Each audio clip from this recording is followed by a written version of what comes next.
Alright guys, we're back here with step 35 and we gathered all the pieces. Julia was being funny and she said that this kind of looks at one of those things where you put your bikes, attach your bikes to. So that's actually quite true.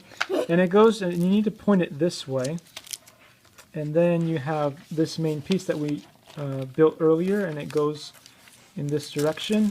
And then we need to make sure to put the screws in the exact holes.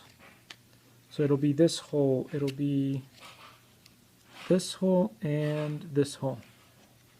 But anyway, you need a bunch of screws. You need one of the 23mm screws, you need two of the 19mm screws, and then these black rounded bits, and 3 nuts, and that's all.